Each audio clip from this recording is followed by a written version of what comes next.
The book I have today is called The Five Dog Night, written and illustrated by Eileen Cristello.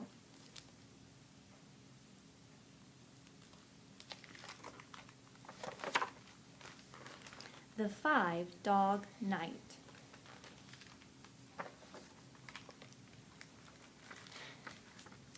Ezra lived alone in a small house, high on a windy hilltop. Well, not exactly alone. He had 5 dogs for company, and halfway down the hill lived old Betty. She visited Ezra almost every day, rain or shine. Ezra loved his dogs, but he figured he could pretty much take or leave old Betty. When Ezra saw her climbing up the hill to his house, he grumbled to his dogs, "Here comes that old busybody Betty."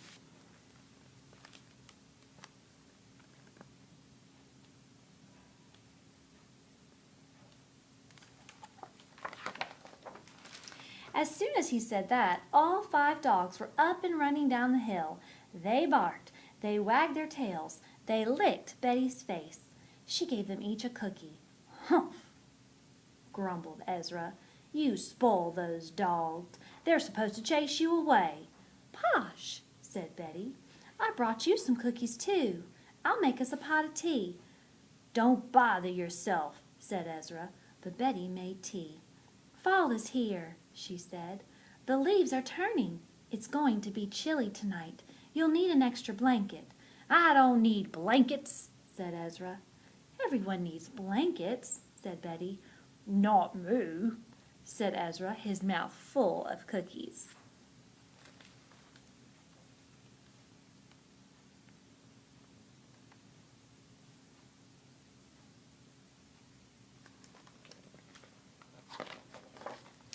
"Stubborn as a mule," said Betty as she headed home.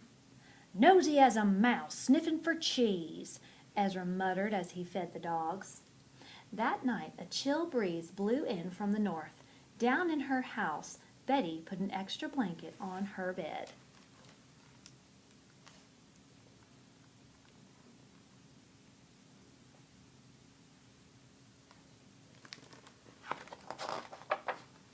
The next morning, Betty climbed the hill to visit Ezra. "Chilly last night," said Betty. "Wasn't too bad," said Ezra. "It was only a 1-dog night." "What are you talking about?" said Betty. Ezra just winked at the dogs. "Crazy as a loon," said Betty. "Nosy old biddy," Ezra muttered.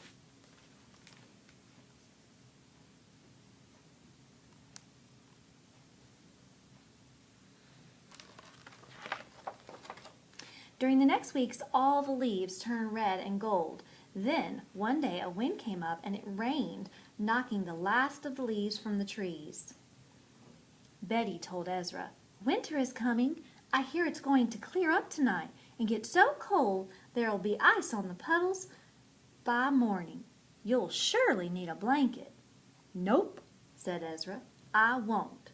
That night was so chilly Betty had to get up at 2 a.m. to find another blanket. She could just see Ezra's house in the moonlight.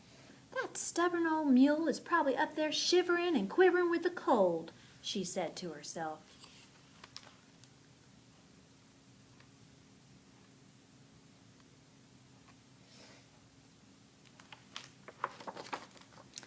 But up in the house, Ezra was not shivering and quivering with the cold.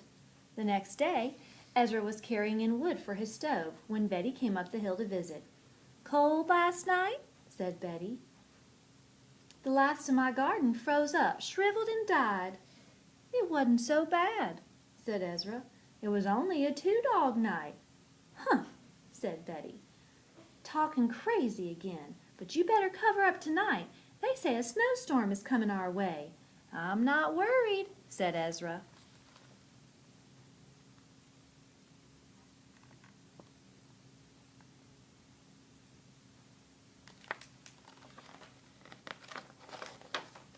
That night, the first snow fell. Down in her house, Betty took out her winter quilt.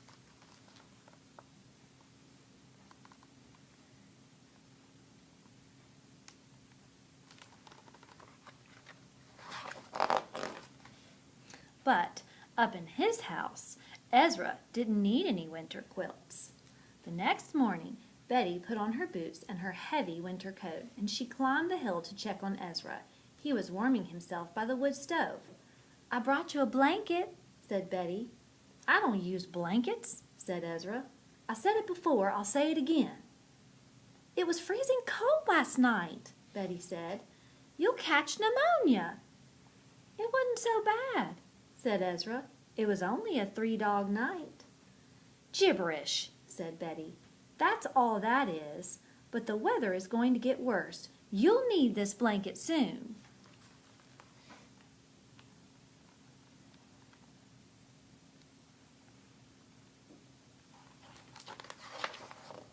The next couple of weeks it snowed again and then again. In fact, the snow got so deep it reached halfway up Ezra's windows. Then, one night, an icy north wind blew the clouds from the sky, uncovering the stars. The temperature dropped to 0, but Ezra didn't use Betty's blanket. The next morning, Betty chugged up the hill in her car to visit Ezra. She brought hot chocolate in a thermos. "It's too cold to walk," she said. "It was freezing last night. Did you use the blanket?" "Nope," said Ezra. "It was only a 4-dog night.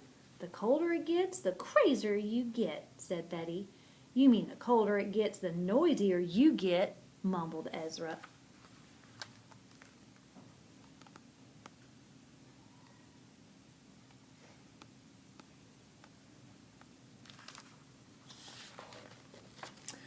The next days were so cold the trees cracked and the river froze solid. Then one evening an Arctic wind howled around Ezra's house. The temperature dropped well below 0. Even Ezra's largest and furriest dog would not stay outside.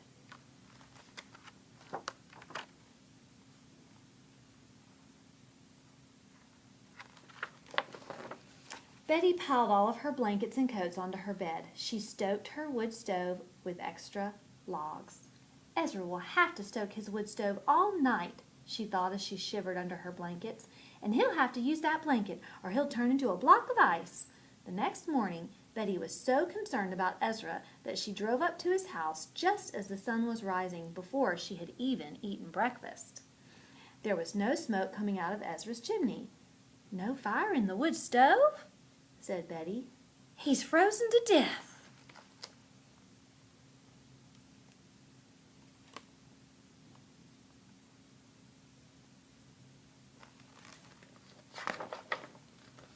She opened Ezra's door and peeked inside, and there was Ezra snoring happily without any blankets on at all. The dogs raised their heads and growled. "Shh, shh, shh, it's only me," whispered Betty.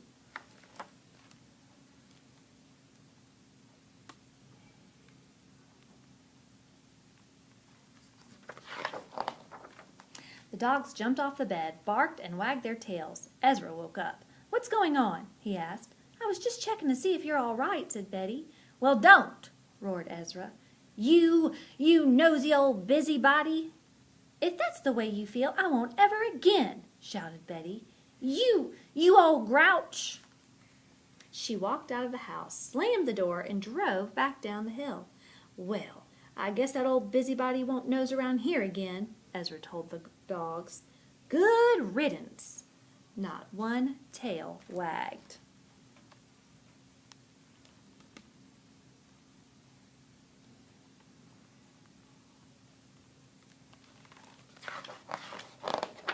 Weeks went by. The weather turned warmer. The snow melted. The dogs lay around in the front yard, watching the road. Betty didn't come up the hill.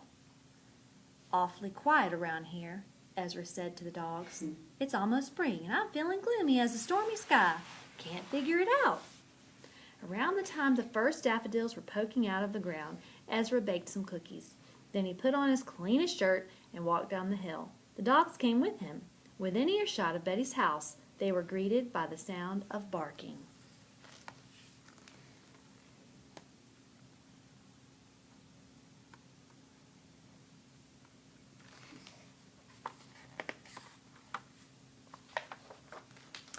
5 dogs exploded out of Betty's gate and raced up the road toward them. Betty came after them. "Quiet!" she shouted. "Stop!" "New dogs?" said Ezra. "Got them in January," said Betty. "They are better company than some people I know." "I can brew a pot of tea to go with those cookies I made," said Ezra. "Don't know of any dogs who can do that." "Guess that's true," said Betty.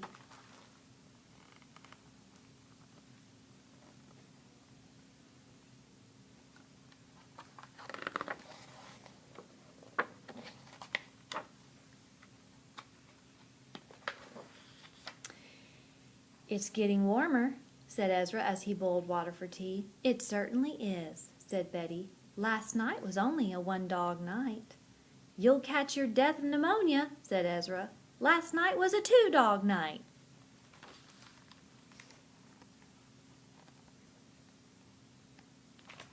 The end.